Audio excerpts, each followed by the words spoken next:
Jared Sockel, my guy. Whoever I thought was, my guy.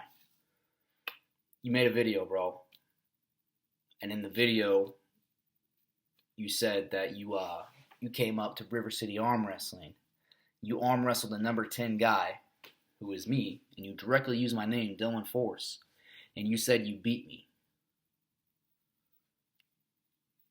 So, all these other dudes at like CIA that you've told me you beat, did you really not beat them? Because you didn't beat me, bro.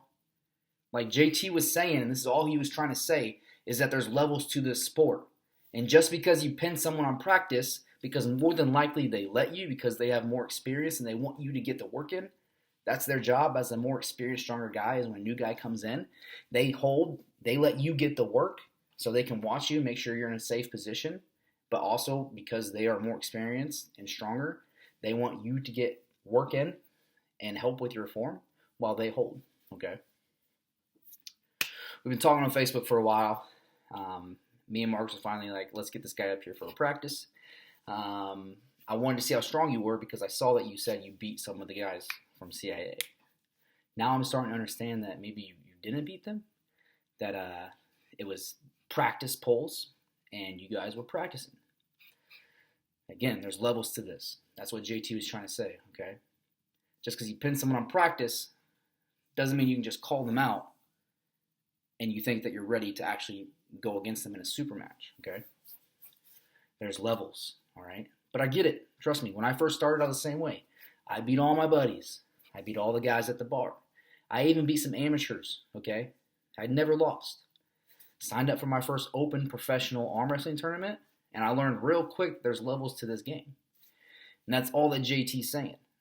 He's saying that there's levels, okay? And that you should sign up for a tournament first against people in your weight class and see how you stack up, all right? And even before that, you should pull an amateurs tournament to see how you stack up against amateurs before you move on to the professionals. That's all he was saying. I understand that. But I also understand wanting you to get in this game and prove a point. I get that too. My only issue with you, Jared, is that you lied on your channel and said that you beat me. Okay? You came up. We invited you up, right?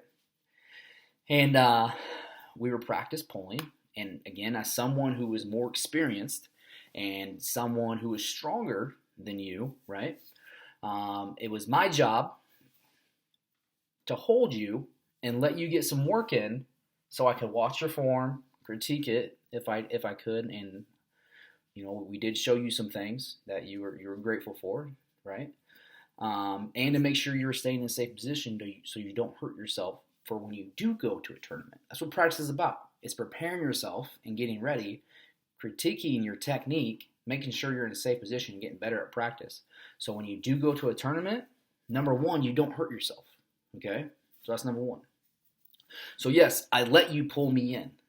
Yes, I let you take my wrist. Yes, I let you take my hand to the pad, right? And then you said, oh, it's funny how all of a sudden when the cameras got out, I got 15% stronger.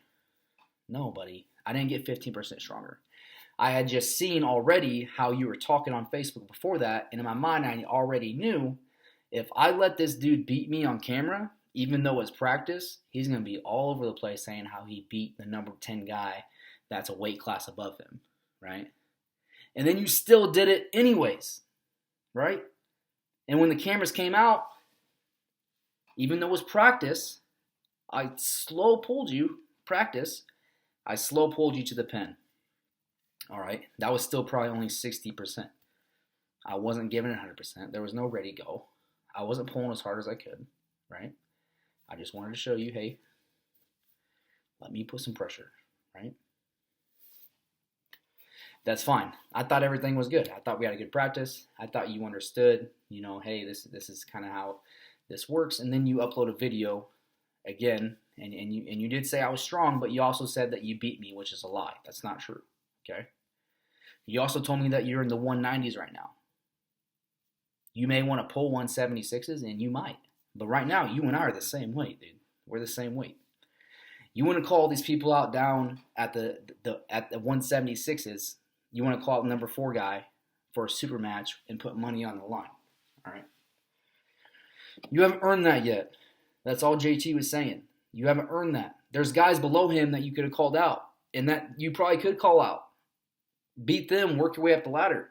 If you pull in a tournament, all of those guys can be in the same tournament. And guess what? Even though it's your first tournament, if you beat all those dudes, you will be ranked above them. That's all he was saying. All right? Super matches are different. But here, I'll give you an opportunity, bud. Because right now, you and I are the same weight. All right? We're the same weight. January 8th, 2 weeks before Illinois State. It'll be a nice little warm-up, for me at least. You and I, super match, best of 3.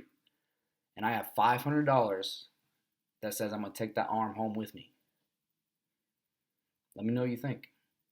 And I'll get with Kyle, I'll get with JT, and it can be a rankings match as long as they're cool with it. All right? And you can have my ranking. I want you to come take it because right now we're the same weight. But I got $500 that says in the best of 3 right-handed match that I'm taking your arm home with me.